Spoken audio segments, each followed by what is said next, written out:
Good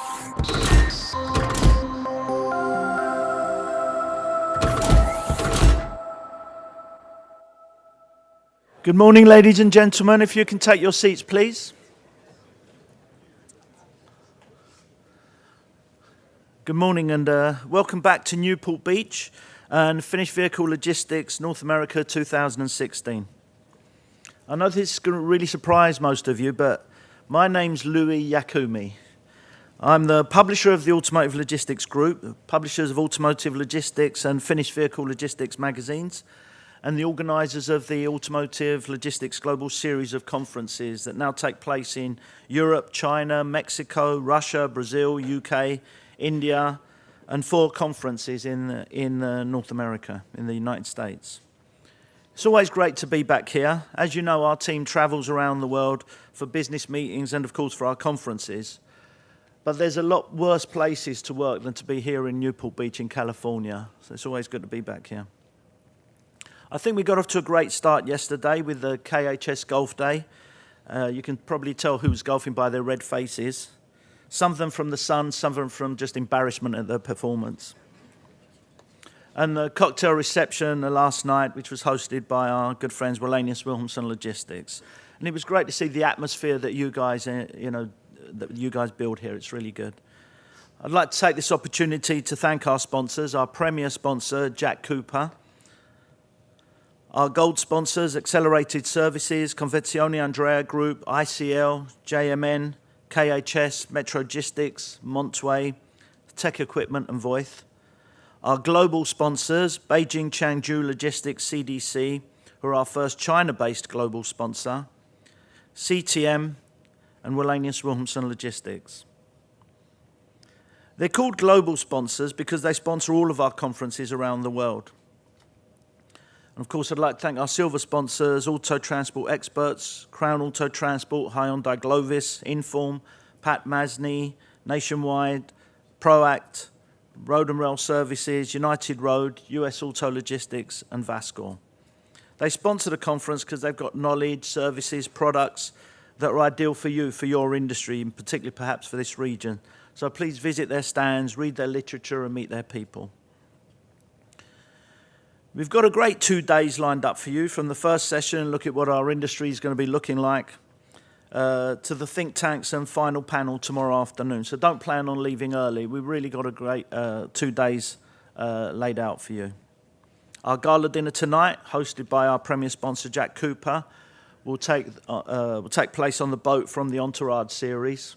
I don't know if any of you watched Entourage. It's about a group of young, good-looking actors and their lifestyle. They did ask me to be the star in that originally, but I was too busy with conferences. Finished Vehicle Logistics is also part of our live program, which means you can use the Wi-Fi to see to be part of the app. So you'll see the details on the Wi-Fi first up there. So the network's PSAV, the passwords FVLNA16, because we try and make them complicated. If you log on, you might see, requesting a room number and things like that. If you go to the next tab, it says about access code, so this would be the access code. But please log on, because with this app, you can ask questions or make comments to the audience and the moderators. You can interact with other delegates through direct messaging. You can participate in the voting surveys, which we'll have this afternoon. So please log on to that. It really is an important part of the conference. It also means that the conference will be streamed live around the world. So if you've got any colleagues who couldn't make it, tell them that they can watch it. And it's recorded, so you can catch up on some of your favorite sessions, or if anyone wants the highlights of my jokes, we can arrange for that as well. An area of concern for me with our conferences is I decided earlier in the year that 2016 will be the year of the fun conferences, partly because I've got some new staff who told me that I'm becoming just an old fogey and that we needed to change things up. So I announced this in our Europe conference, that it was going to be a fun conference, and it really worked. It was a great, fun event, and that's not always easy in Germany. It worked very well in China as well, so we had to, we really managed to get a great spirit. And in Atlanta, again, great fun, really good experience. But for this conference, I don't know what to say. After the cocktail reception last night, I already got a bit of a feel for it. But I don't know what to say about you guys. You know, the most sensible and mature group of executives in this industry, this professional group that gathers here every year. We really try very hard to bring together the most important speakers, discussing the most relevant topics and important subjects. Great presentations, great speakers. Yet when I ask you guys, what do you remember from our conferences? What do you remember from our first conference? Usually someone will say, Bill Pollock throwing his sales guy into the swimming pool during the cocktail reception. The second conference, what was the highlight there? Was it the capacity session? No. You guys tell me it was the two girls who mooned us from a boat that was traveling alongside our boat. The third year, this group of senior logistics executives, CEOs of great companies, great logistics companies, nearly blinded me with their laser pointers. The next year, instead of sitting down for the gala dinner as professional businessmen, networking, talking business, you were playing with toy cars, going around toy tracks. That's the kind of audience we've got here. So sometimes I don't even know why I bother with the conference bit. So 2016, everywhere else around the world would be the year of the fun conferences. For finished vehicle logistics, can you guys calm down a bit and actually be a bit more professional and do some business? Some other things, just remember the evaluation forms that we'll be giving out, I think they're in your delegate packs, are very important to us. Our conferences are your conferences. We do them at your request, and we build the programs around what you want and what we can do to help you with. So please, obviously don't fill them in now, unless you think the conference has been brilliant so far, in which case fill them in now, because it can only go downhill from now on. But otherwise, wait till the end of the day. But please complete the evaluation forms. They're very important to us, and there'll be a prize draw at the end of the day tomorrow after session 4. And the prize for that will be a complimentary 4-ball at Oak Creek Golf Course, which will be valid for a year, and a tin of Harrods fudge. So a few of you could probably do without the fudge, maybe. But enough about me. Actually, maybe no. Okay, enough about me. Again, once again, we've been very fortunate to put a great first panel together where we're looking at some forecasts on sales and manufacturing, where the industry is heading, and then a forward-looking presentation, as always, from Jack Cooper at how the industry is progressing and could be moving forward as well. So I'd like to welcome the first speaker of the day, Brandon Mason, leader of Autofacts Americas for PwC. Thank you, Brandon. Thank you, sir.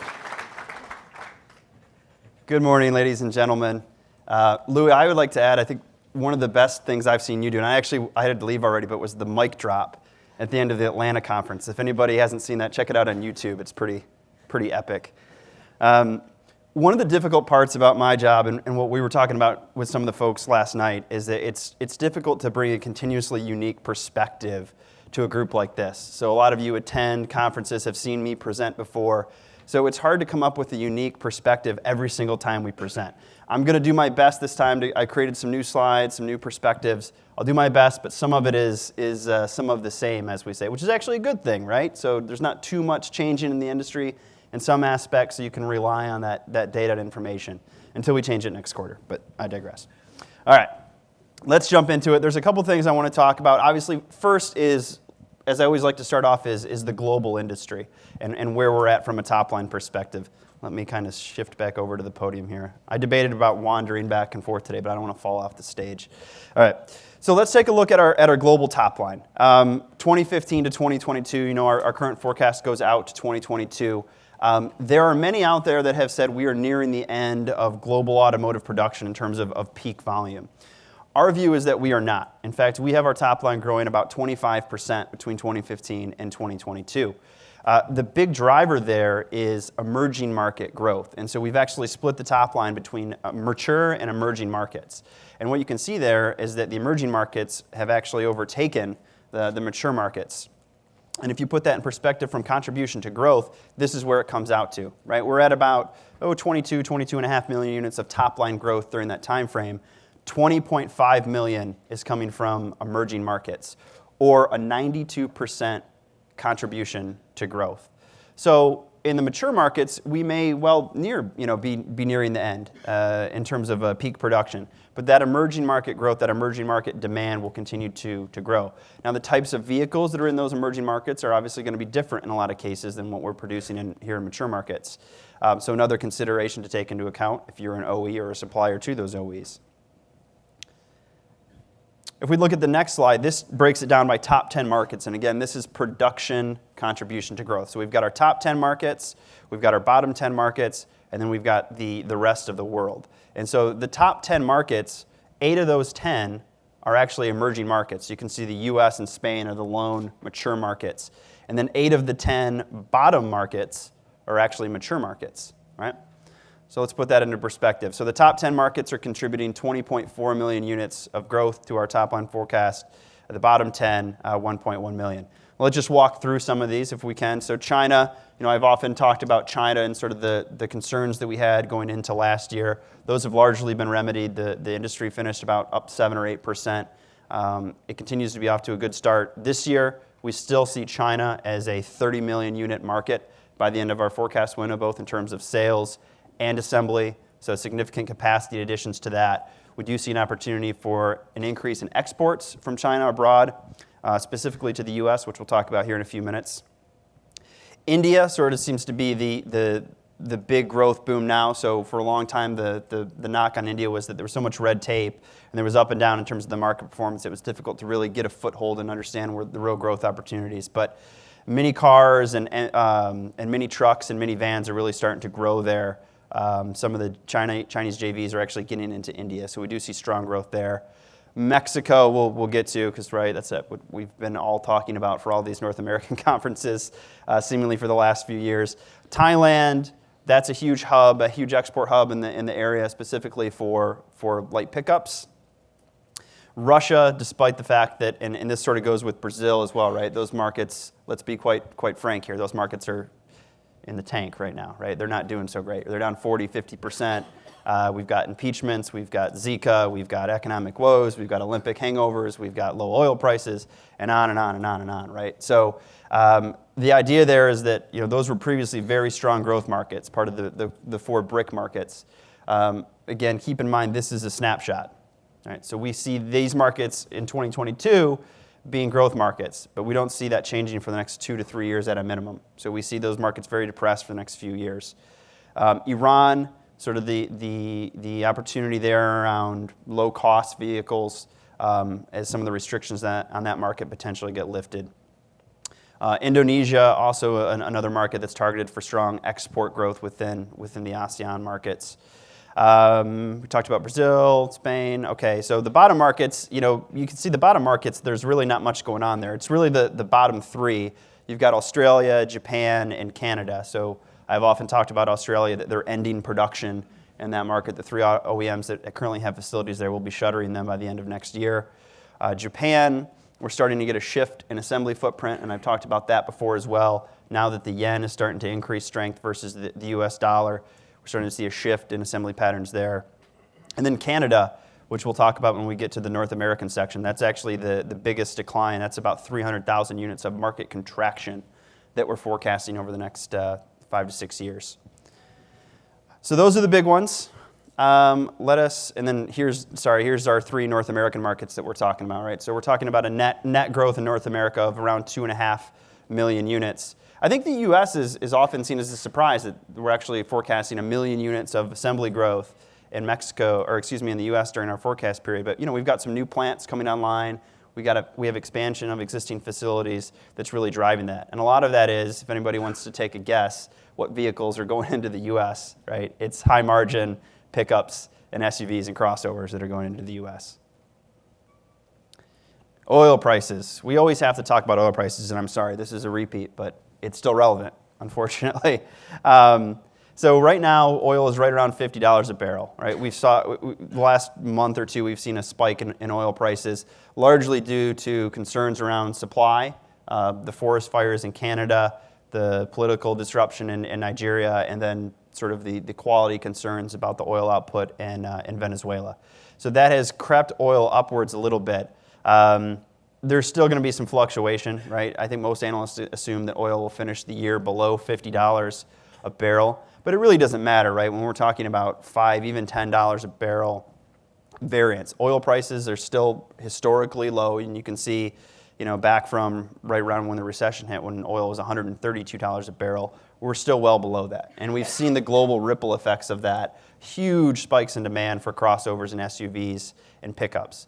And so I've always said with this that there was a near-term impact, specifically in the U.S. There was a boost in consumer confidence. Everybody went out and bought those pickups and CVs and SUVs, but it's really hurt the energy sector. And now that's starting to pull down the broader economy, and we've seen some of the economic reports that have come out, right? Q1 revised GDP, I think, was 0.8%. We saw the jobs report that came out, 38,000, well below expectations. So this is actually starting to have a profound impact on the broader economy.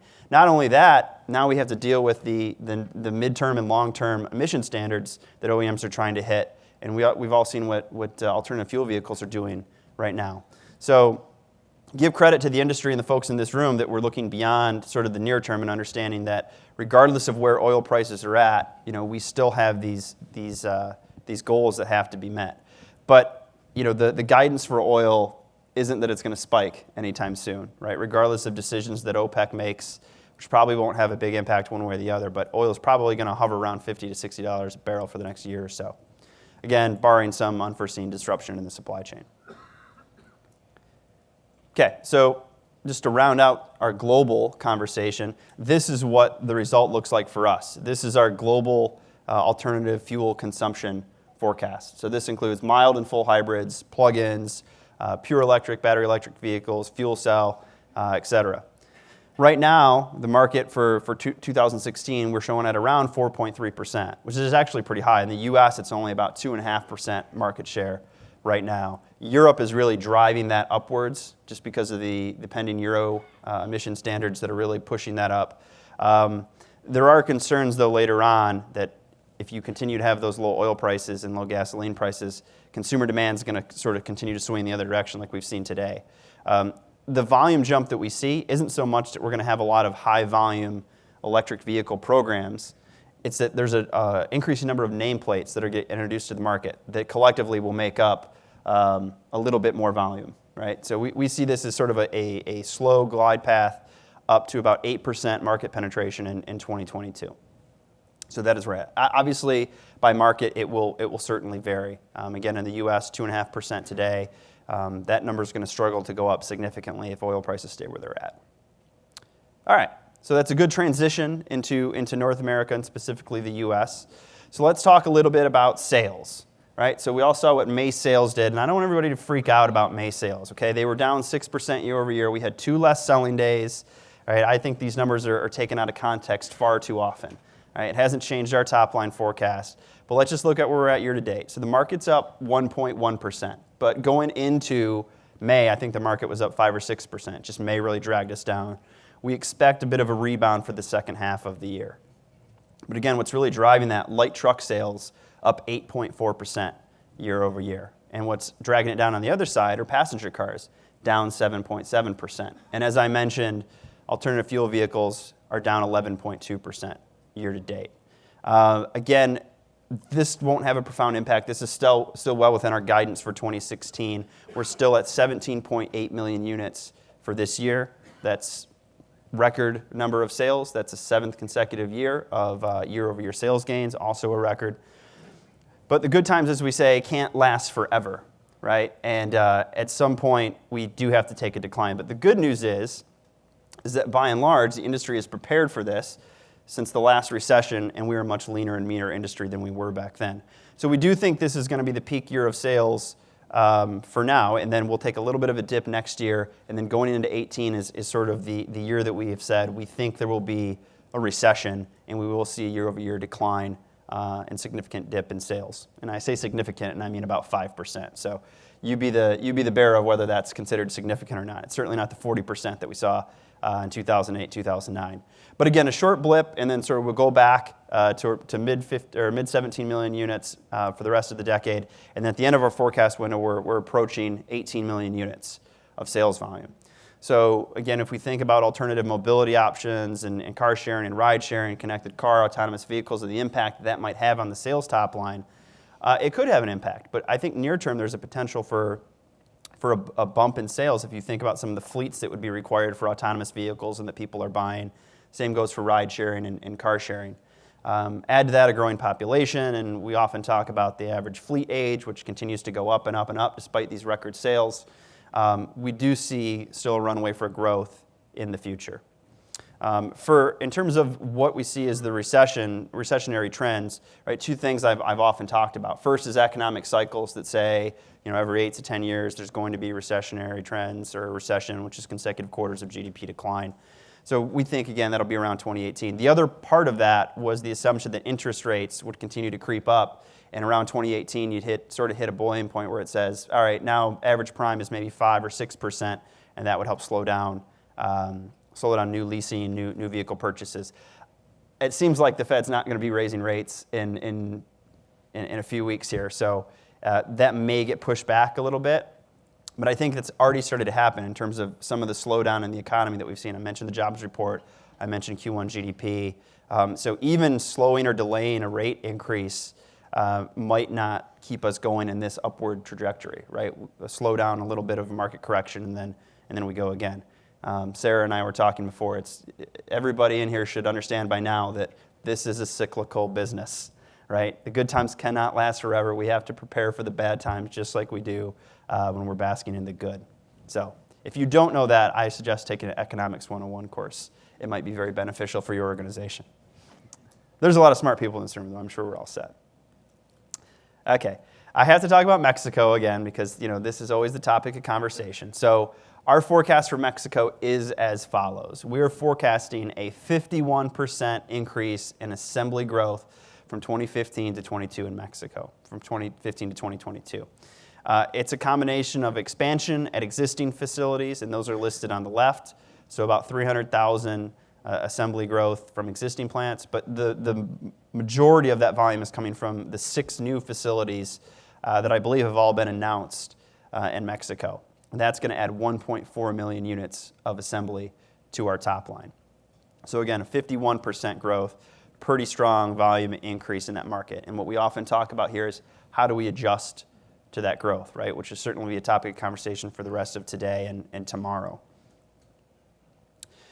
So the big question is always why? Why are we moving to Mexico, right? I thought wages were getting more competitive in the U.S. Well, that's true, they are, but there's still a huge variance in this. And we all know this, right? This is not news to anybody, but I think it's always good to put some numbers around it to just show the significant gap that there is. So let's first take a look at wages on the OEM level. So these are fully loaded labor costs, but for U.S., Canada, and Mexico from the respective government organizations that track that. Now you can see Canada and Mexico apparently don't like to report them every single year. And Canada really digs their data deep, so we had to do a lot of research to get to the numbers. But what this shows you is that, and this might come as a surprise, that it's actually more expensive now to produce vehicles in Canada than it is in the US, which is part of the reason why we're showing a contraction in that market. The Canadian dollar, at the turn of the century, there were some advantages to that. But I think with the lower cost wages that the U.S. has seen in the Detroit South area, in Alabama, Mississippi, and so on, that's helped bring down the overall weighted wage cost.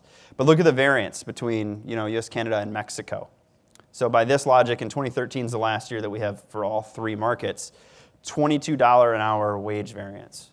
And folks in this room that have facilities in those markets, you have your own statistics, I'm sure, but significant variance, right? And similarly on the supply chain side of the business as well, you have an $18 variance in cost per hour.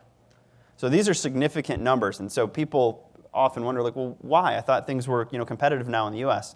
Well, they are to an extent, right? But that's too big of a gap to ignore, and that's why there's the huge influx. Add to that the free trade agreements that go into it. Now, again, the issue is going to be how do we handle that from a supply chain and logistics perspective when all we've talked about is how busy the rails are, how busy the ports are, how busy our carriers are. It's up to the folks in this room to help sort that out. Our team at Strategy Inn is working with clients around the clock to help them find solutions to some of these logistics issues that they're facing. Another wild card that we often like to talk about, when I talk about Mexico, I often say that, well, there's a lot of import substitution that will happen because of that. That is true to an extent. We will see some import substitution as a result. There are a couple wild cards here. One is obviously the Trans-Pacific Partnership, the beneficial numbers that the Japanese OEMs would have for that in order to keep their products in Japan and then continue to import them into the US. One of those was the weak yen, and you see I've had to scratch that off a little bit because the yen has actually increased by about 7% versus the US dollar over the last year. And so it does seem now that there could be a more of an influx of a build where you sell model, specifically with the Japanese OEMs, to take some of that Forex risk out of the equation. And the other wild card is imports from China, and I alluded to that earlier. We're starting to see a growing number of imported vehicles from China. It's starting to look like, particularly with some of the traditional Detroit 3 automakers, that we could see an acceleration of imported vehicles from China. So something to keep an eye on, but that could have a pretty significant impact on the assembly trends within the region. And that being said, if we look at our assembly top-line forecast for the region, we still see very strong growth. We see about a 15% increase in top-line assembly volume from 2015 to 2022. And this kind of bucks the trend versus our sales forecast, right? So 2018 is the year that we're showing as a recession and a downturn for sales, but you see assembly stays relatively flat, even a little bit of bump. So the numbers that you look at there, that's assembly, the gray area is excess capacity, and the corresponding utilization metric is on the right-hand side of the chart. So we've got a lot of those new plants, those 6 or so plants in Mexico that were coming online there. A lot of them are coming online in 2018 and 2019. And so that's why you see a bump in capacity, and so the utilization dips down a little bit. But we're still extremely highly utilized market. And again, this is operational utilization, so this is what the market actually is versus some of the normalized metrics. If you put it into a normalized capacity metric, you'd be looking at about 120, 130% utilization. So this is actually a good number, hovering around 90%, because when you get above that, now you have to start thinking about more expansion because you lose some of the corresponding flexibility with that. So that's our outlook for North America. It's good news, right? So even if there's a downturn on the horizon a little bit of a tick downwards, there's still a lot of volume growth opportunity in the market. Okay, couple other things that we're working on at PwC. I want to give you a little sneak preview of some of the thought leadership we've got coming out. Both of these are specifically related to the U.S. market. The first is dealerships. We're doing a pretty comprehensive analysis on the U.S. dealership infrastructure right now. I've just pulled a couple of slides from it because we're still working on it. But this just shows number of vehicle sales per franchise per brand. And we broke it up between the traditional American automakers, the European automakers, and the Asian automakers. And you can see the massive disparity in the average sales per franchise per brand. Right, so American automakers, or traditionally American brands, average about 314 vehicles per year, per brand, per franchise. Right? So if I'm a brick and mortar franchise, I'm selling on average 314 vehicles per year, so less than one per day. The Europeans are doing a little bit better at 420, and the Asian OEMs are doubling that, 878. So if we think about the cost component of that, right, floor plan financing, upkeep of facilities, marketing, et cetera, there's a huge cost advantage, right? And a lot of that is we've got a lot of legacy dealerships, right? Particularly in smaller population areas and rural areas you're going to have, GM, Ford, FCA dealerships there. Whereas the dealership network for some of the Asian OEMs and European OEMs are newer, less established, but they're getting more bang for their buck, I guess is sort of the point. Another thing that we're taking a look at is what's the impact of some of these emerging trends that we just talked about, right? Autonomous vehicles, ride sharing, car sharing, et cetera, on dealerships. Well, there's been several studies that have been conducted, and dealers that we've talked to aren't necessarily concerned about the rise of these alternative mobility models. In fact, they're embracing them. They're working with OEMs on them to figure out how they can help. Right? So a few examples. One is you've got a company that is working with dealers to set them up with financing and get them into a vehicle if they want to join a ride-sharing company, right? So if you want to join an Uber or a Lyft or something like that, right, you can get special financing, and that dealer will put you into a car. Some even allow you to start paying off your monthly fee if you do X amount of dollars in rides. It's pretty exciting. And same with autonomous vehicles and car sharing. Again, OEMs working closely with the dealerships on that. There are a couple things that are of I would say, growing concern. Some OEMs are trying to, not direct sales, because that's a sensitive word, right? Anti-franchising laws, which we'll get to, are trying to provide, and GM is the example we use here, the shop, click, drive, right? Where you can pick a vehicle online and they will connect you with the dealer. There are some concerns about the residuals or the commissions that you're getting on those vehicles. But again, changing dynamics, right? The dealership network understands that times they are a-changin', as they say, right? And so they have to adapt to some of these new emerging models. One thing, as I alluded to earlier, that is still an issue, though, is the idea of the anti-franchising laws and the ability to truly sell directly to consumers. Obviously not so much an issue outside of the U.S. That will continue to be a fight for the foreseeable future. And it's not just the companies that are fighting that now. There are plenty of people that are looking at that for future market entry, particularly some Chinese OEMs and some other alternative vehicle OEMs that are looking at that on a state-by-state level to see ultimately where that's going to shake out. Because that makes a huge difference in terms of the sales model for some of those companies. All right, the second thing that we're working on is the U.S. luxury vehicle analysis, and this is actually the second year we've done this study. So we took a look at 12 brands and 14 competitive segments. All right, and we did a very comprehensive analysis on each one of these, right? So dimensions, base MSRP, availability, options, sales outlook, right? Number of nameplates, number of segments entered by each brand. And this is a heat map that just shows, based on the brand, which segments they compete in, and then where we see future product heading. One of the big takeaways that we had, and again, it shouldn't be too much of a surprise, but if we looked at the 4 segments that were CUVs, right? So we've got mid-size CUV, we've got compact CUV, large CUV, and subcompact CUV. Together, we're forecasting an increase of 38% in just the CUV segment versus overall growth in the luxury segment of about 28%. So that is obviously where a lot of the growth is coming from.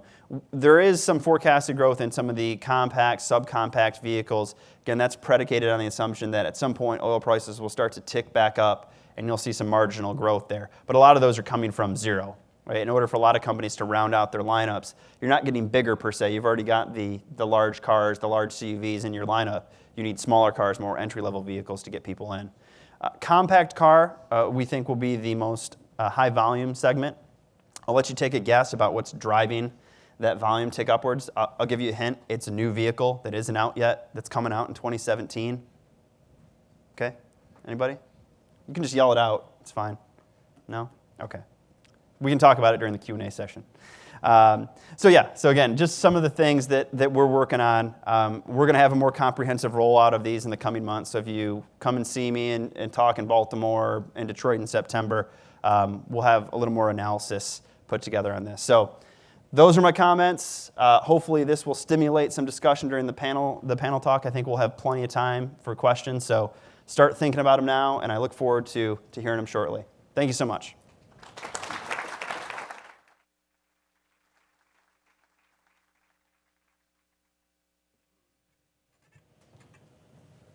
Thank you very much, Brandon.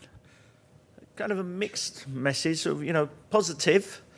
Stables good. Grateful for Stables after some of the shocks we've had. Perhaps a small blip, but coming up. But overall, good news. Next up, to hear a bit more from the logistics service provider's perspective, I'd like to welcome to the podium Sarah Amico, Executive Chairman from Jack Cooper.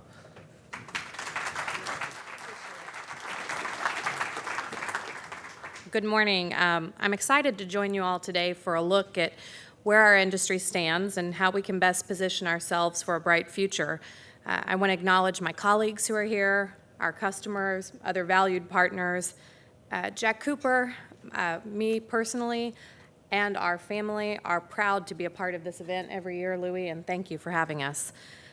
You always put on a great program, but I'm particularly excited about the theme for this morning's Industry Outlook, which is While the Sun Shines.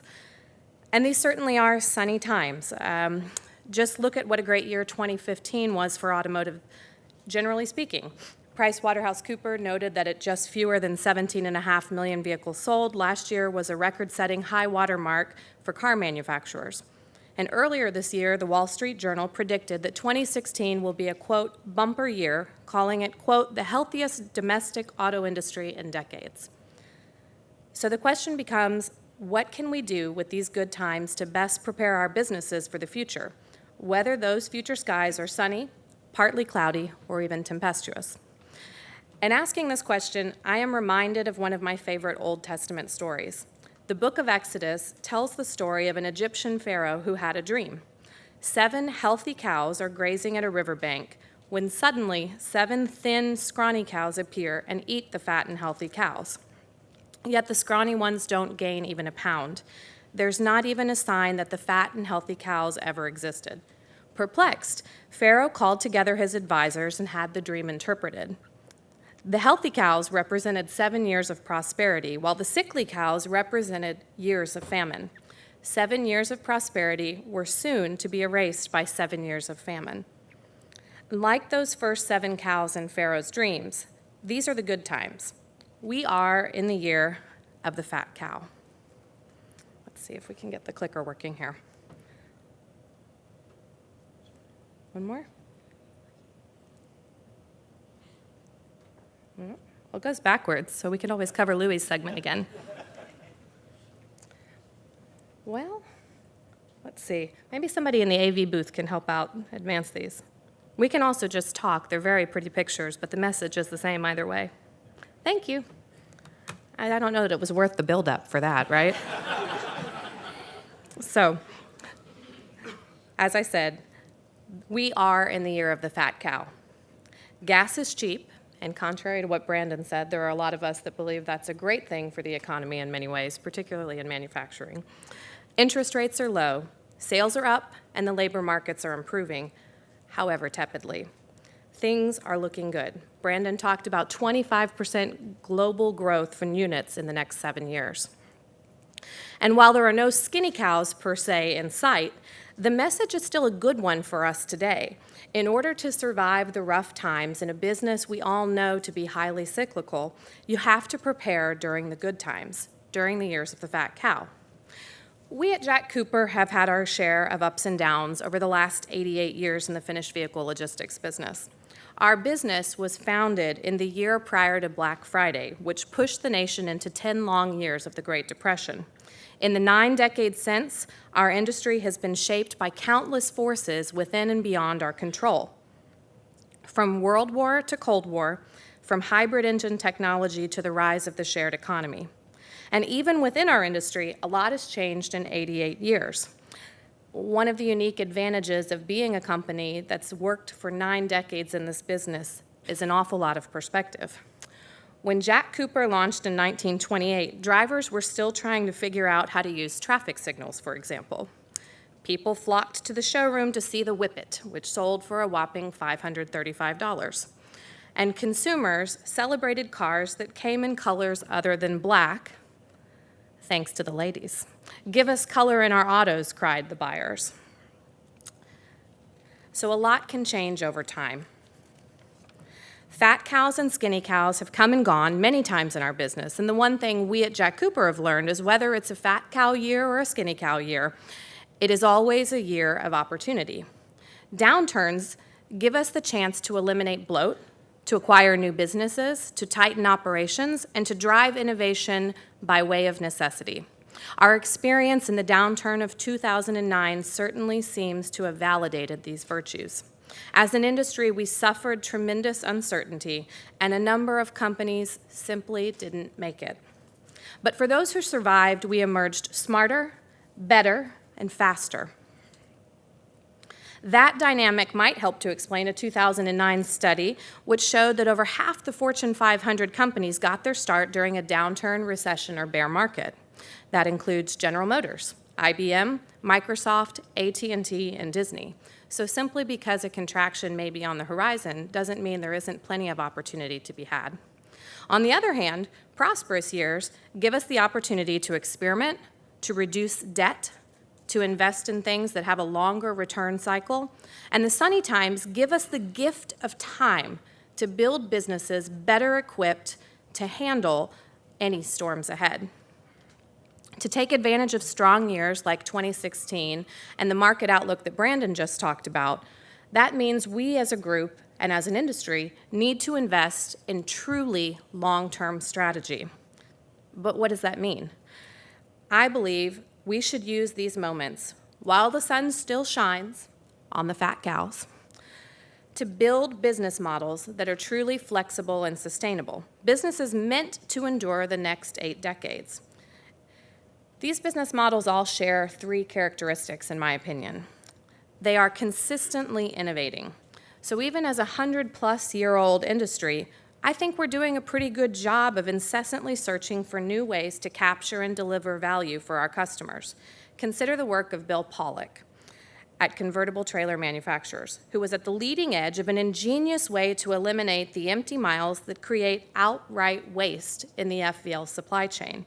His efforts were further buttressed by the American Trucking Association, along with many of the industry leaders seated in this room, who lobbied tirelessly to ensure a revolutionary concept to transform car haul trailers into dry freight carriers on those otherwise empty miles would become federal law in the FAST Act last December. Removing empty miles, along with their resulting costs, emissions, and extra trips on our roadways from the finished vehicle logistics network is a win for customers, a win for suppliers, a win for drivers, and a win for America's roadways. Innovation matters. Number 2, these business models that we can create during the so-called fat cow years are those who eliminate relentlessly waste. As an industry, I think we've come a long way in this battle. Beyond just convertible trailers and the regulatory changes to allow our equipment to carry dry freight, car haul companies have secured legislative approval in the FAST Act to carry cars at an additional overhang length of 8 feet, meaning faster and more efficient deliveries for our customers, better utilization of our drivers and equipment.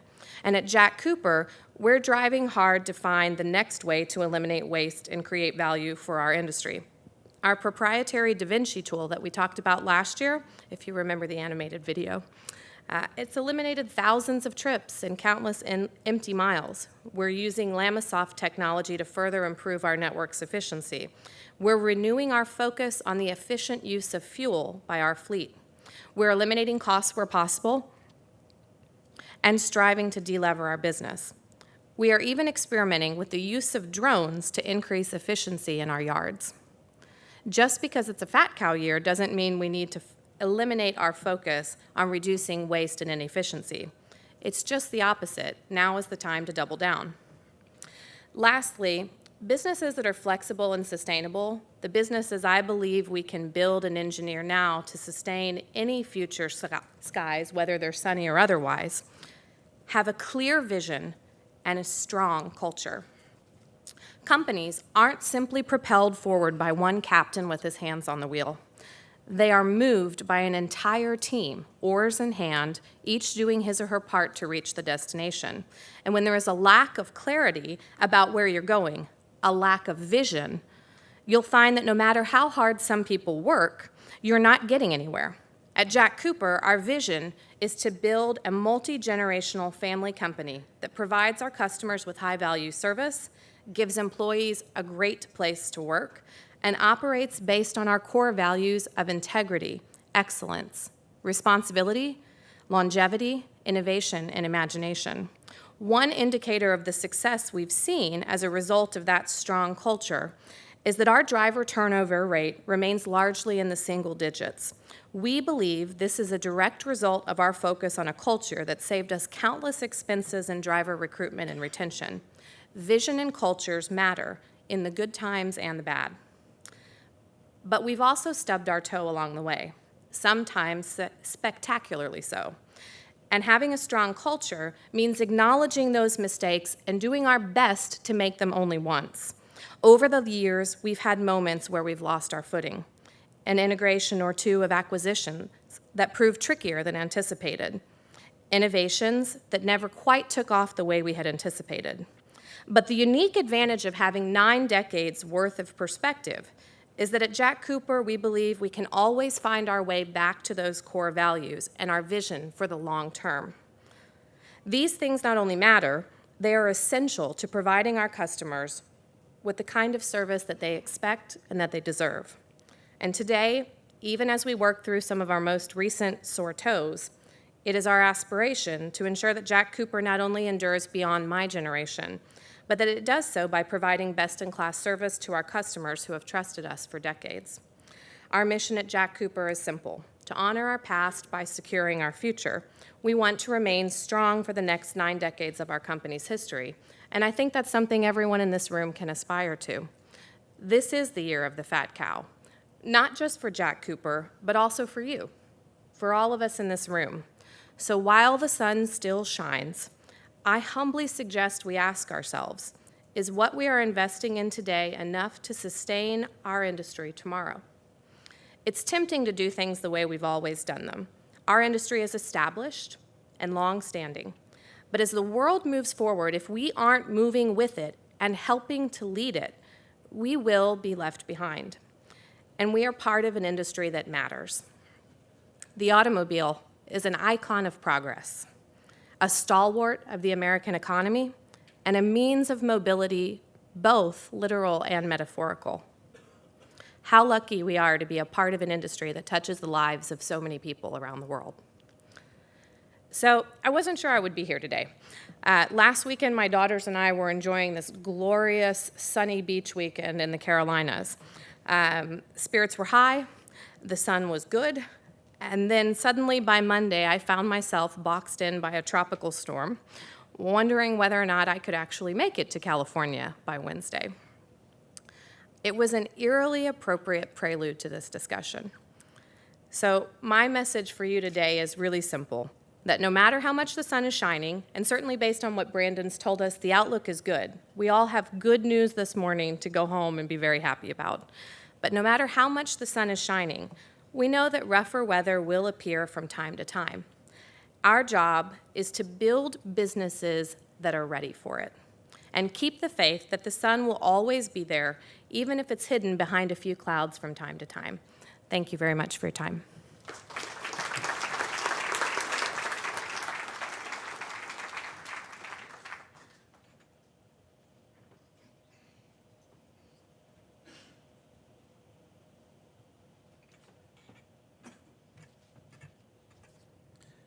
Thank you very much, Sarah. Another great presentation that focused on the theme, the sun shining. So it is good times at the moment. It's not just that it's an upturn, but sometimes even stability is good and gives you an opportunity. But now it's time for your comments, questions. So the usual rules apply. If you've got a question, please raise your hand. Wait for the microphone so that we can hear you clearly. Say your name and your company name, and then you can ask the question or make the comment. We'll also be looking at the questions that are posted via our app. So I think precedence or preference will be given to those within the room. But if you want to post a question on the app, then that's fine as well. So perhaps I'll start off with the first question, maybe to Brandon first on just the alternative fuel vehicle sales going down. I thought that this was going to be. We know it isn't as growing as much as we'd like, but I was actually surprised that they're actually dropping. Yeah.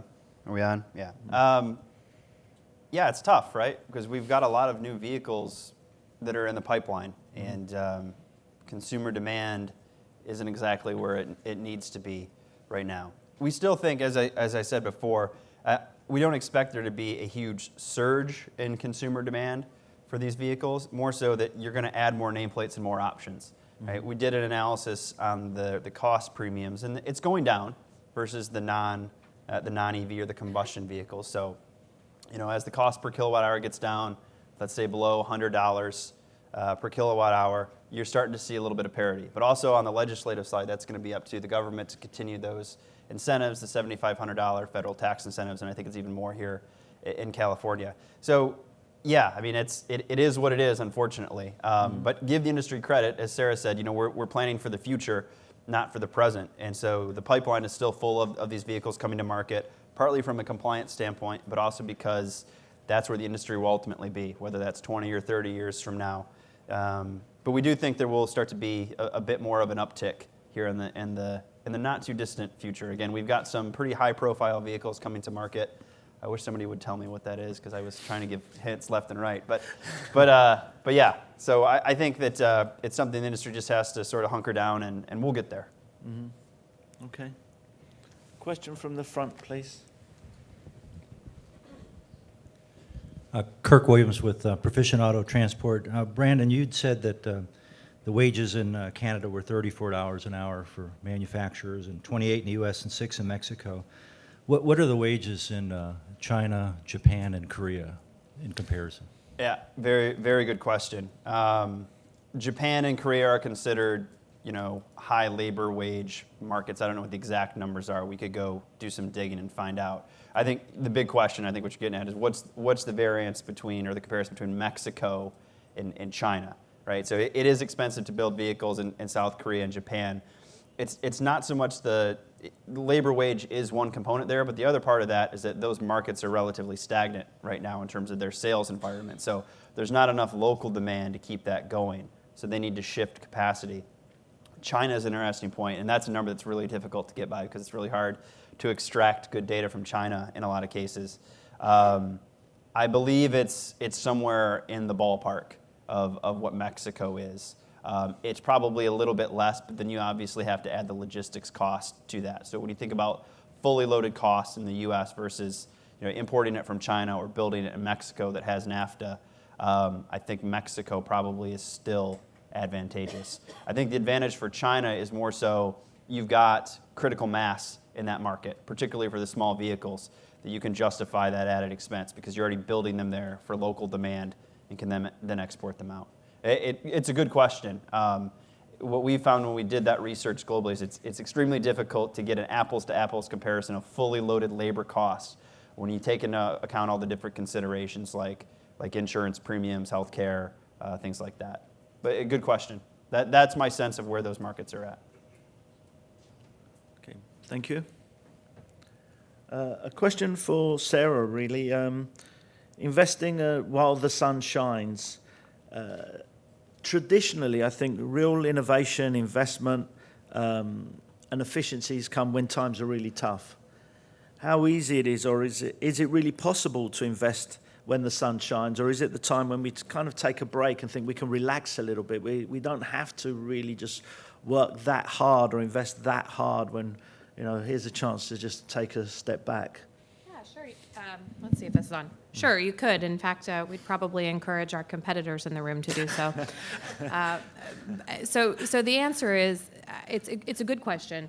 And certainly we could kind of rest on our laurels, particularly given, I think, not just the near-term forecast Brandon talked about, but really the next 7 years. But I think the way that we need to think about this as an industry is we've been given a real gift. It's a cyclical industry, but that's not necessarily a negative thing in the way that we've traditionally thought about it. You've been given the gift of time to prepare your businesses for whatever contraction may come whenever that happens.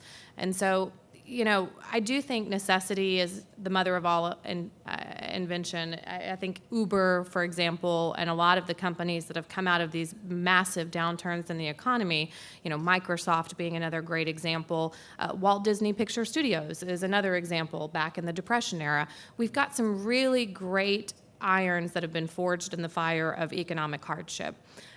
On the other hand, how wonderful would it be for all of us, and for those of us on the supplier side, for our customers to be able to use the good times in a similar fashion to really drive efficiency, to drive innovation, and I think we're getting there. I mean, it's perhaps a little bit counterintuitive, but why not take all of those lessons we've learned in 2008, 2009, 2010, and apply them now. We had actually initially a picture in the slide, and we took it out because it's a bit kitschy, but I kind of feel like if you survived that downturn and made it back into this room after 2009, you should all get a T-shirt.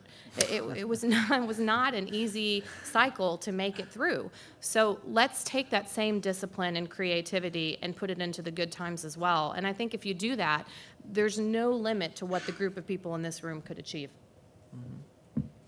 And you also talked about strong culture. And culture is a word that we talked about a lot in Atlanta at our parts conference, really.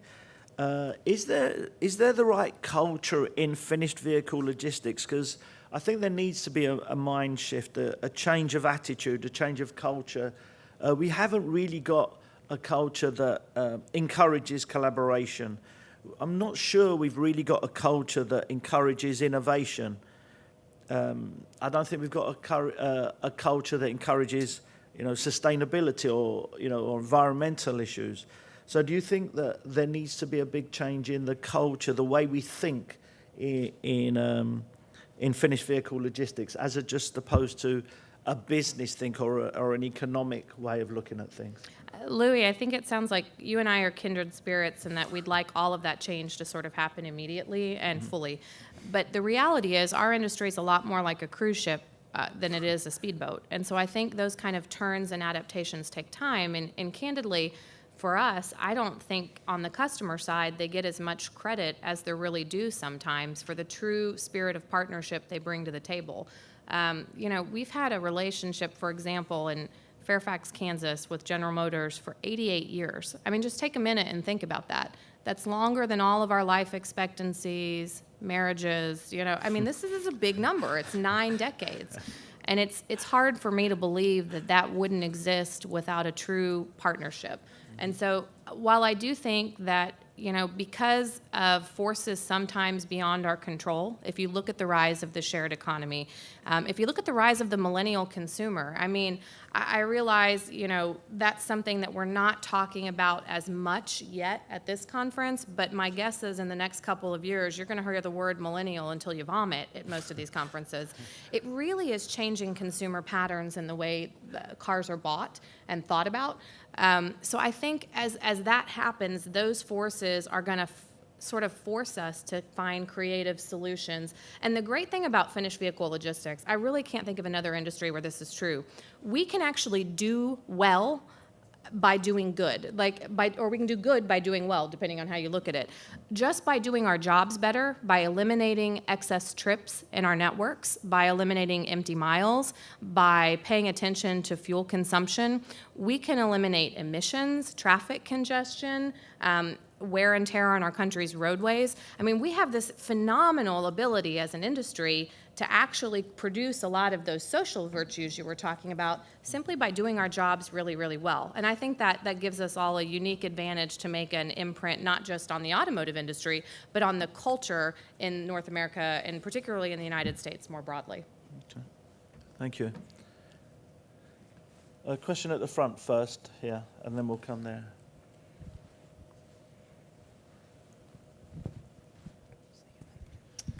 They're going to hear enough from me, so I'll avoid saying my name again. But question for Brandon, since you're so desperate to talk about the Model 3.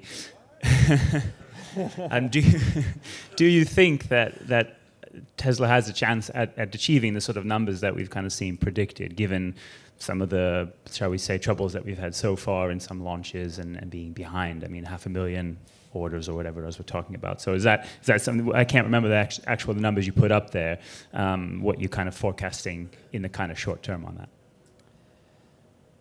Yeah, it's difficult when you enter a new segment, a new sector, right? So it's difficult to forecast what actual volume is going to be when it's a new vehicle to any segment, whether it's an electric vehicle or just any other combustion vehicle. I think some of the goals that have been stated by some of those companies are going to be difficult to achieve. But maybe that's the goal in the first place, right? It's not to necessarily hit some of these targets. It's to continue to drive innovation, to continue to get the name out there, to continue to build these vehicles and increase the volume. We do think there's obviously a future for electric vehicles. We do think those lineups will continue to expand. And I think there's a couple wild cards out there. China's a big wild card. At some point, when do you localize production in China of some of these electric vehicles? China has their own domestic electric vehicle companies. There's a couple more that are sort of waiting in the weeds, again, as I mentioned, on some of these anti-franchising laws and things like that. So I think it will be difficult in the near term, but longer term, as again, some of those costs go down, some of the build issues start to go away, that I think it will get easier to hit some of those targets. But yeah, the ones that have been stated are pretty aggressive. So. No, you got cut off. Sorry, Chris. That's it. Yeah. Well, I actually do have some control over the AV in the back there. So. Just a quick follow-up on the alternative fuel, because or let's say fuel emissions, because if we are kind of heading toward a reckoning with these CAF standards, in which we don't really, with the trends just moving in opposite directions, what's the reckoning that the industry will face? Is it sort of higher fines or other costs that come in if the public just doesn't really want or doesn't move in the direction that the regulations are pointing us to go? Yeah, it's essentially one of two things will happen, right? Either the OEMs will be forced to stop producing the higher emission vehicles against the will of the public, or they will face heavy fines. But I think with the way the new legislation is set up, these aren't slap on the wrist fines. These are pretty heavy-handed fines, so there's going to have to be some sort of shift, and maybe that comes out if there's a spike in oil prices or something like that, which helps that as a catalyst. But it is going to be difficult right now, because you see the industry is headed exactly the opposite way. Even though some of these pickups and SUVs and CUVs are getting more fuel efficient, it's sort of the shift or the share of those vehicles as the government anticipated they would be as a percentage of total sales isn't anywhere near. If you look at where the initial projections were, they had, I forget what the breakdown of cars versus light trucks was, what they expected to be in 2025. We're nowhere near that now. In fact, we're starting going in the opposite direction. I think light trucks are somewhere around 60% of the market right now, and passenger cars are only 40%. So there is sort of the third option, which is they could start to back away from some of those stringent standards. Nobody has said they're going to come out and do that. That might also depend on who's in office in a few months. But I believe one of the next checks is 2021 as sort of the interim standard. So I guess we could discuss that in 2021 and see where we're at. Okay. There was a question from over there first, and then we'll come to you.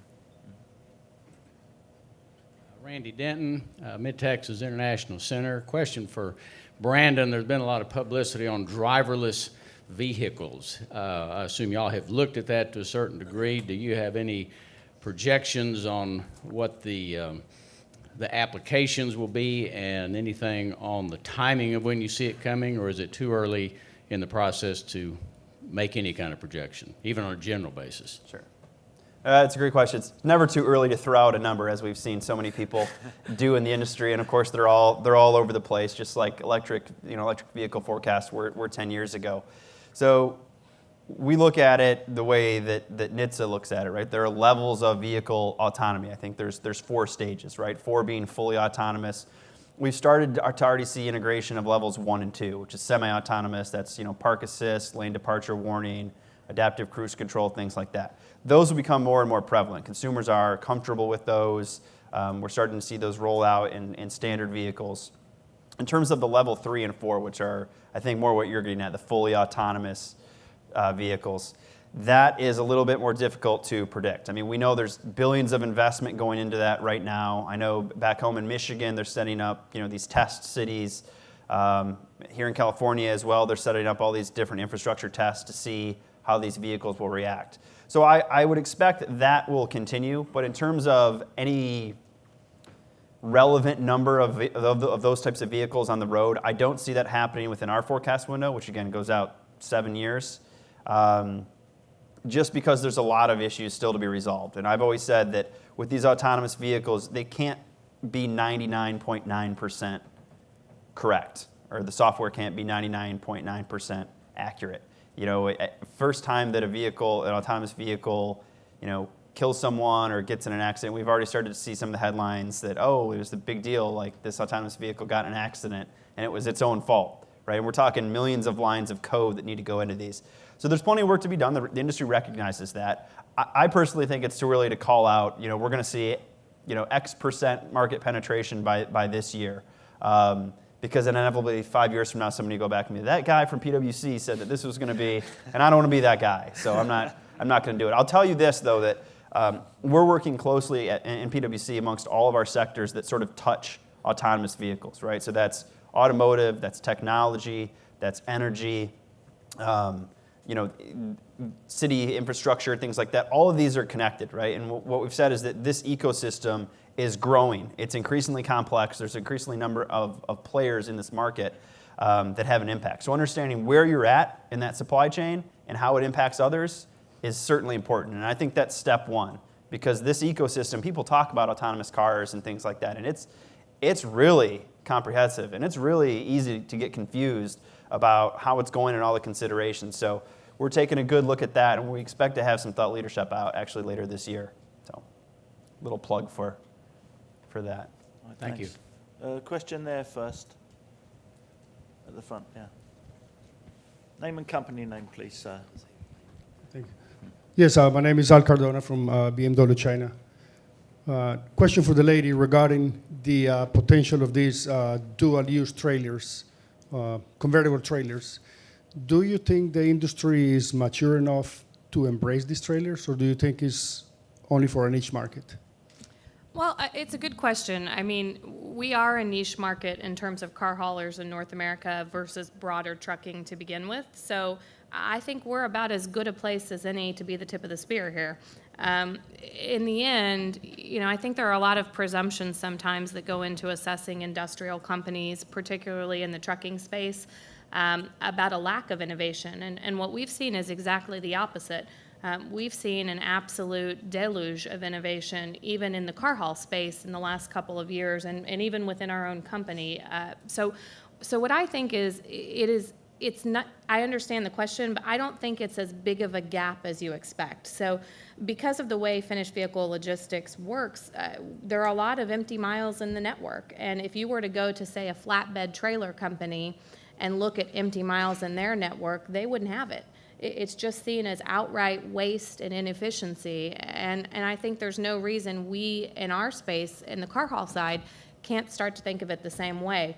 It's a better widget, right? I mean, the great thing about finished vehicle logistics is it's not going to be obsoleted by technology. I don't think drones are going to be delivering our cars anytime soon. I happen to be on the end of the spectrum that doesn't believe the cars are going to deliver themselves to your house anytime soon. So it's not going to go anywhere from a technology perspective. We're not competing with the Amazons and Walmarts and mega retailers. And at the same time, it can't really be outsourced anywhere because you still have to get to the dealership, right? So it's this great business that'll be around, has been around a long time, and I think will be around a long time. But within that space, it doesn't mean the technology and the equipment has to stay static. So I think, what the idea and the advent of potentially multi-purpose trailers does is build in some of that relentless focus on waste and excess elimination. It builds in creativity and flexibility and efficiency in the network. So I think it's a fair question, but my suspicion is this is just a hop, skip, and a jump down the road from what we're already doing. And now that we've actually got it codified into federal law, it's my hope that it makes a very big impact on the network. So, One more, please. yeah, and then I'm going to ask you a question as well, Al. So, but go on. Okay. Okay, yeah, this one is for the gentleman. My question is regarding China versus Mexico. So your presentation was very clear, 51% manufacturing coming within the next few years out of Mexico. But in due time, from China, the exports are just a matter of time. The quality is outstanding, so they're coming. Do you see a conflict between TPP and NAFTA? Well, could you repeat the last part of the question? Did I hear Yes. Do you see a conflict? between TPP and NAFTA? Yes. No, I mean, TPP was all centered around Japan, at least from an automotive perspective, right? And that was getting rid of the chicken tax, which is the 25% import tariff on pickups and light trucks. I think the bigger question, to me anyways, is I think about some of these global trade agreements. What's the impact of the Brexit, right, with Great Britain and what would be the impact of having to renegotiate some of those trade agreements. And then ultimately, and I forget what acronym it is, but the one that's sort of been in the works for the last decade regarding China and any sort of free trade agreement. Obviously, the folks that are proponents of NAFTA have come out against TPP for the most part. Obviously, it's a very hot button political issue, and I'm sure we'll hear more about it in the next several months. But no, I mean, I don't see a significant impact one way or the other. I mean, NAFTA is NAFTA. It's not going anywhere. Mexico is obviously taking advantage of that. But in terms of the TPP, if anything, it's going to have the opposite effect because, again, we've talked about the yen fluctuation and things like that. So while the initial thought was that, oh, that would help the Japanese OEMs come in and continue to import from Japan, we see now that there's probably going to be more localization than we originally thought as a result of the Forex, regardless of the impact of TPP and removal of some of those tariffs. I mean, we've already seen a couple of the Japanese OEMs announce investment in Mexico to take advantage of that. Okay. A question for you, Al. We've talked about, there's going to be stability and perhaps a little bit of a dip in the US in 2018, but there's growth in the rest of the world. Are there opportunities for North American-based finished vehicle logistics companies in somewhere like China, and how should they look at how they can work with or in or for China? Actually, that's one of the reasons that I'm here. For some of you, I lead finished vehicle logistics for BMW in China. There's a regulation coming up basically next month. 1984 is a local regulation that basically says in due time, all vehicle holders in China must meet the standard, international standards. So they basically will look the same as our trucks look right here. Today, I'm sure you've seen the pictures over the years. We have trucks that can carry 22 cars, some that can carry 18, and so on and so forth.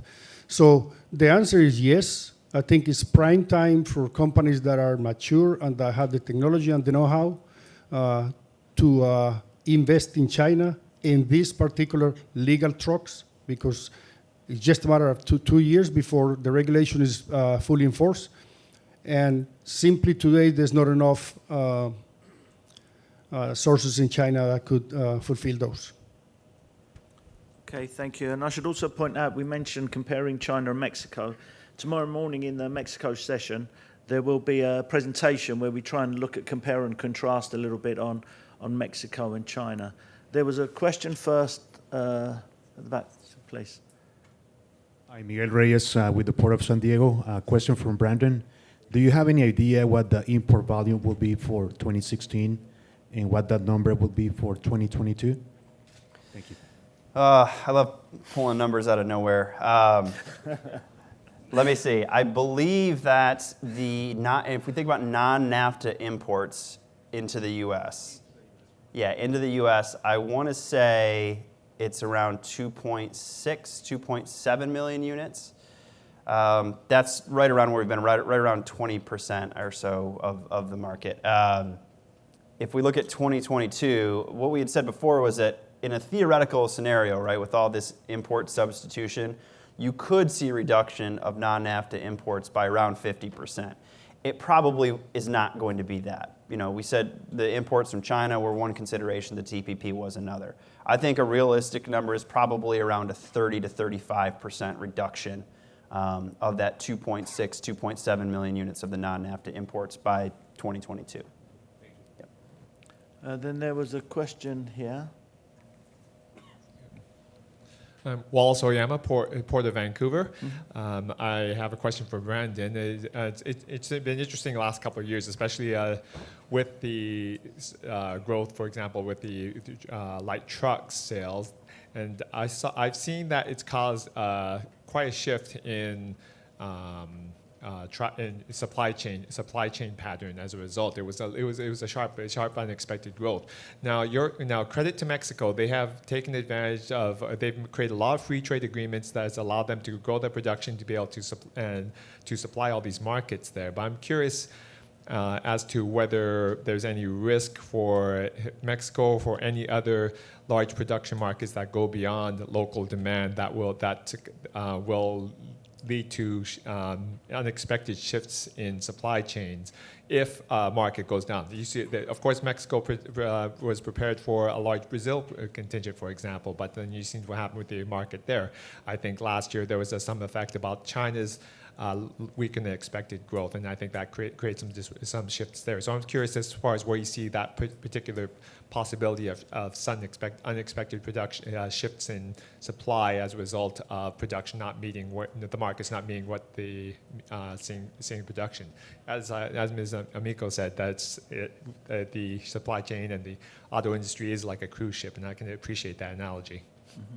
It's a great question, and actually, Chris and I were talking about this last night, and he asked me, well, you know, you're forecasting all this growth in Mexico, but a lot of that was predicated on small car growth. So what happens if we continue to have a lull in that, and then to your point about Brazil, which is another big export market for Mexico, if that market continues to suffer, what's going to happen, right? Does all this growth still happen? And I pointed out to Chris that we've actually dropped our top-line forecast for Mexico by about 200,000 units from a year or so ago as a result of that. We anticipate there's going to be less small car demand, both in the United States as well as Brazil, because that market, as I said, is sort of in a bad place right now. So that's a big consideration of it that we do track. But despite that, you still have a really high level of utilization. But yeah, you're right. Mexico is at the biggest risk because what's happening, at least with the American automakers, is that they're building their high-margin vehicles, their high-priced vehicles, primarily in the U.S., so pickups, SUVs, CUVs, and they're shifting production of the small cars down to Mexico to make them more cost-competitive. So while there is still some risk there, we still see Mexico as a 5 million plus unit market. Okay. Question at the back there, please. Hi, it's Bill from Convertible Trailers, and Sarah, great presentation. I love your message. I'm not referring to the reference, but the message of us preparing for future times, for lean times coming, and if anybody in the room thinks they're not coming, I absolutely would want them to reconsider their thinking on this. But Sarah, you say it's a hop, skip, and a jump before there's full adoption of this concept, but in that hop, skip, and a jump, what do you think could be done more proactively today in the industry to help move this project forward from your perspective? Well, I think there are a couple of things. The first is we're all going to get a tremendous civic education here with the FAST Act. Just because something has become federal law doesn't mean we've gotten it cleared through the DOTs at the individual state levels. And that process is time-consuming, technical, and enormously frustrating for those of you who like a focus on efficiency. Welcome to bureaucracy. So I think as an industry, spending some time on kind of knocking down the governmental barriers, metaphorically, would be great. I would give, for example, in our business, I think the railroads have been very efficient in sort of communicating their messaging at the government level. And arguably, they've been much more so than the trucking side of things have. I think the ATA has done yeoman's work helping us in the FAST Act at the end of last year. But as an industry, we typically just haven't focused as much in that direction as, say, for example, our colleagues on the railroad side of things have. So first and foremost, I think we need to get fluent in the language of government and understanding in the federalist system what that means for us from a regulatory compliance standpoint. Secondly, I think we need to think more about collaboration across the industry. There really is, it's not a question of dividing up a pie from my perspective in a zero-sum game. I think we're entering an era where our collective goal should be to grow the size of the pie rather than to sort of fight over some zero-sum game. So I would encourage collaboration, both in terms of piloting multipurpose trailer technology, in terms of piloting the freight lanes where that's viable and profitable for all involved. And I would also encourage us to engage with customers. There are a lot of inbound parts coming into those plants as well. Some of the work that you've done, from my perspective, potentially yields a lot of benefit, not just for the carriers in the room, but for the customer side as well. So really kind of moving our thinking into that 21st century mentality about agile businesses that respond quickly to changes in circumstance, that can have a much more just-in-time point of view in terms of customer service, but are also, to Louie's point earlier, truly collaborative at the partnership level with our customers. Thank you. Okay. Question at the far side. And it'll be great if someone can ask the next question right from this far side, just to get my guys moving a little bit. Good morning. This is Carlos Terron with Transdevelopment. I'm heavily involved in the Mexico market from the infrastructure point of view. It's a question from Brandon. Very interesting graphic of the labor cost per hour between Canada, United States, and Mexico. There is a $22, $24 difference between one and the other one. Showing Mexico, I think, at $6 an hour versus 20-something. In your studies, eventually, that labor market, that labor cost is going to increase. And now with Ford, Toyota, and Kia, some comments that I have received from people there is, they're fighting for some labor pool here and there. So they're taking people from one place to the other one. So that increases the labor rate.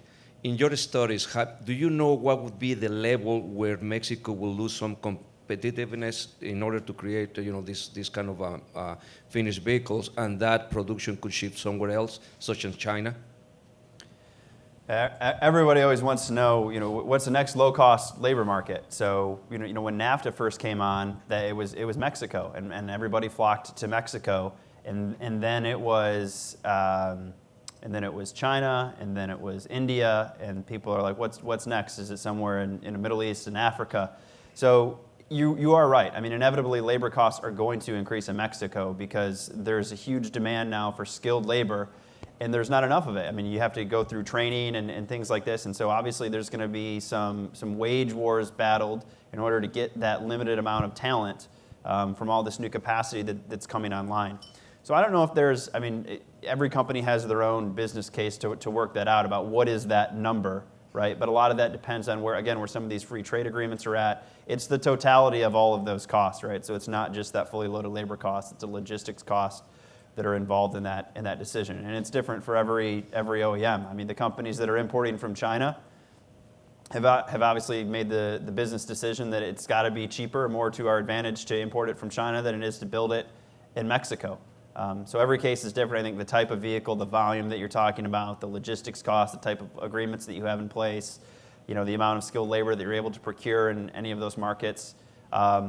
Those are conversations that we do have with clients, both OEs and suppliers, to work through those complicated calculations to figure out what's best for each one. But again, I don't think it's one number. I think it's different for every company based on those variables. Yeah, I would add to that too. I'm not sure that it's just a question of labor costs that's going to drive the sort of relative value and competitiveness of the Mexican market. That geographic proximity is still a true gift. And so where I would look, in addition to the labor costs, because hopefully they're not going to go down significantly here too, right, from a just macroeconomic perspective. The OEMs might feel differently. But I would look at the rail infrastructure, the development of the rail infrastructure there, and I would also look to sort of some of those cross-border trucking regulatory controls. Again, I feel like the theme of my year, to a certain extent, is regulation. So those are the two other things that I would track very closely to sort of assess the relative competitiveness of the market. Good point. Okay. And I'm sure you all feel sorry for poor Louis, but I wish I was on $6 an hour. I'll be grateful for that. Okay. No one believes me. Okay, maybe we should wrap up now because we've gone a little bit over time anyway. So firstly, I'd like to thank the panel for a great first session.